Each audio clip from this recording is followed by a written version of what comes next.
Why are you lying? Anne-Marie went outside alone for supper. Through the open kitchen window, she could hear Mama and Ellen talking as they washed the dishes. Christy, she knew, was busy on the floor playing with the old dolls that she had found upstairs, the dolls that had been Mama's once long ago. The kitten had fled when she tried to dress it and disappeared. She wandered into the barn where Uncle Henrik was milking Blossom. He was kneeling on the straw covered floor beside the cow, his shoulder pressed against her heavy side, his strong tanned hands rhythmically urging the milk into the spotless bucket. The god of thunder sat quietly poised nearby, watching. Blossom looked at Anne-Marie with the big brown eyes and moved her wrinkled mouth like an old woman adjusting her false teeth. Anne-Marie leaned against the ancient splintery wood of the barn wall and listened to the sharp, rattling sound of the streams of milk as they hit the sides of the bucket. Uncle Henrich glanced over her and smiled without pausing. The rhythm of the milking, he didn't say anything. Though the barn had though the barn windows, the pinkish light through the barn windows, the pinkish light of the sunset fell in irregular shapes upon the stacked hay. Flecks of dust and straw floated there in the light. Uncle Henrik? Amory said suddenly, her voice kind of cold. You're lying to me. You and Mama both. His strong hands continued deftly pressing the pulse against the cow, and steady streams of milk still came. He looked at her again in deep blue eyes, kind and questioning. You are angry, he said. Yes, Mamma never has lied to me before, never. But I know there's no great Aunt Bertie, never once, in all the stories I've heard, in all the old pictures I've seen, has there been a great Aunt Bertie. Uncle Henrik sighed. Blossom looked back at him as to say, almost done, and indeed the streams of milk lessened and slowed. He tugged at the cow gently but firmly, pulling down the last bit of milk. The bucket was half full, frothy on top.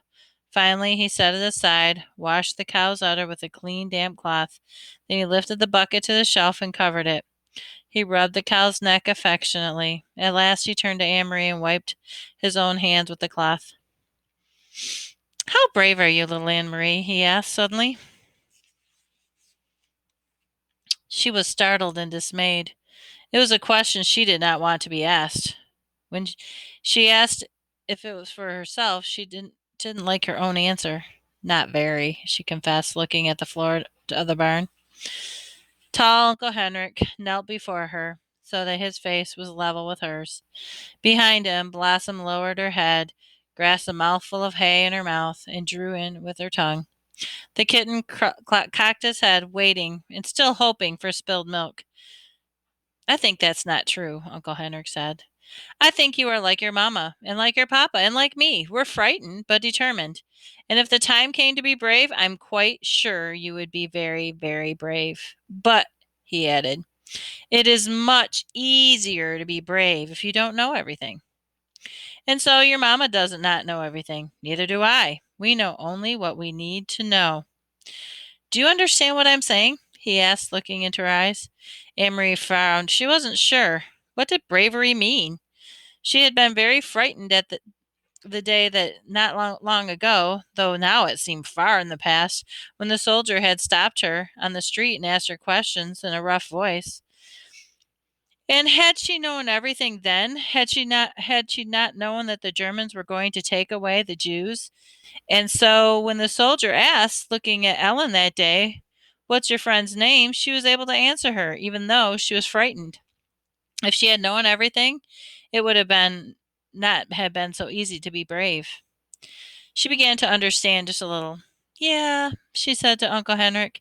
I think I understand. You guessed correctly, he told her. There is no great Aunt Bertie. There never has been. Your mamma lied to you, and so did I. We did so, he explained, to help you to be brave, because we love you. Will you forgive us for that? Amory nodded. She felt older suddenly. And I'm not going to tell you any more. Not now. For the same reason. Do you understand? Amory nodded again. Suddenly, there was a noise outside. Uncle Henrik's shoulders stiffened. He rose quickly and went to the window to the barn, stood in the shadows and looked out. Then he turned back to Amory. It's the hearse, he said. The great Aunt Bertie who never was. He smiled wryly. So, my little friend, it's time for a night morning to begin. Are you ready? Amory took her uncle's hand and led him from the barn.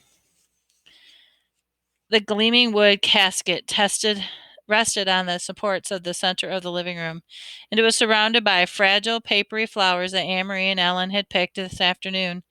Lighted candles stood in the holders on the table and cast a soft, flickering light.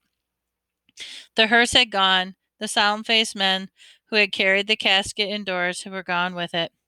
After speaking quietly to Uncle Henrik, Christy had gone to bed reluctantly, complaining she wanted to stay up with the others, that she was grown up enough, and that she had never before seen a dead person in a closed-up box.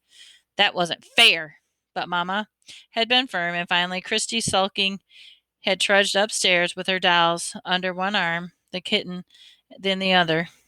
Ellen was silent, her sad expression. I'm so sorry about your Aunt Bertie, that your Aunt Bertie died, Amory heard her say to Mamma, who smiled sadly and thanked her.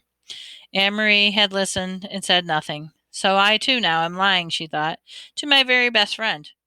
I could tell Ellen that it wasn't true, that there was no great Aunt Bertie, but I could take her aside and I could whisper in the secret to her that there wouldn't have to be feel sad. But she didn't. She understood that she was protecting Ellen the way her mother had protected her. Although she didn't understand what was happening or why the casket was there or who in truth was in it, she knew that it was better to be safer for Ellen to believe that it was great Aunt Bertie. So she said nothing. Other people came and the night sky grew darker. A man, a woman, both of them dressed in dark clothing. A woman carrying a sleeping baby appeared at the door. Uncle Henrik gestured them inside and they nodded to Mama and the girls. They went following Uncle Henrik into the living room and sat down quietly. Friends of great Aunt Bertie, Mama said quietly in response to Amory's questioning look.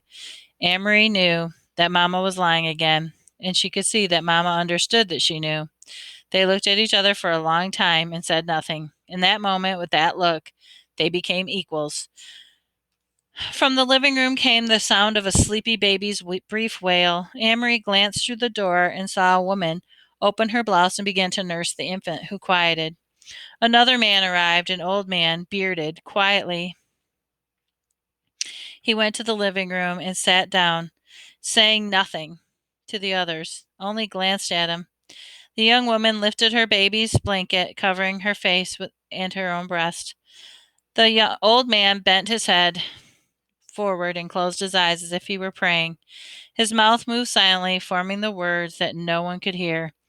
Amory stood in the doorway, watching the mourners as they sat in the candlelit room. Then she turned back to the kitchen and began to help Ellen and Mama as they prepared food. In Copenhagen, she remembered when Lisa died, friends all came to the apartment every evening, all of them brought food so that Mama wouldn't have to cook. Why hadn't these people brought food? Why didn't they talk? In Copenhagen, even though the talk was sad, people spoke softly and to Mama and Papa. They had talked about Lisa, remembering her happier times. Thinking about it as she sliced the cheese in the kitchen, Anne-Marie realized these people had nothing to talk about. They couldn't speak of happier times with Great Aunt Bertie because there had never been a Great Aunt Bertie at all. Uncle Henrik came into the kitchen. He glanced at his watch and then to Mama. It's getting late, he said. I should go to the boat. He looked worried. He blew out the candle so that there would be no light at all and opened the door. Then he stared beyond the gnarled apple tree in the darkness. Good, they're here. Come, he said in a low, relieved voice. Ellen, come with me. Ellen looked questioningly towards Mamma, who nodded. Go with Henrik, she said. Amory watched, still, and held the wedge of cheese in her hand, and Ella followed Uncle Henrik into the yard. She could hear a sharp, low cry from Ellen, and then the sound of voices speaking softly. In a moment, Uncle Henrik returned. Behind them was Peter Nielsen. Tonight, Peter went first to Mamma, hugged her, then he hugged Anne-Marie and kissed her on the cheek, but he said nothing. There was no playfulness to his affection tonight, just a sense of urgency, of worry. He went immediately to the living room, looked around, and nodded at all the silent people there. Ellen was still outside, but in a moment she came. The door opened and returned. She held tightly, like a little girl, her bare legs dangling against her father's chest. Her mother was beside them.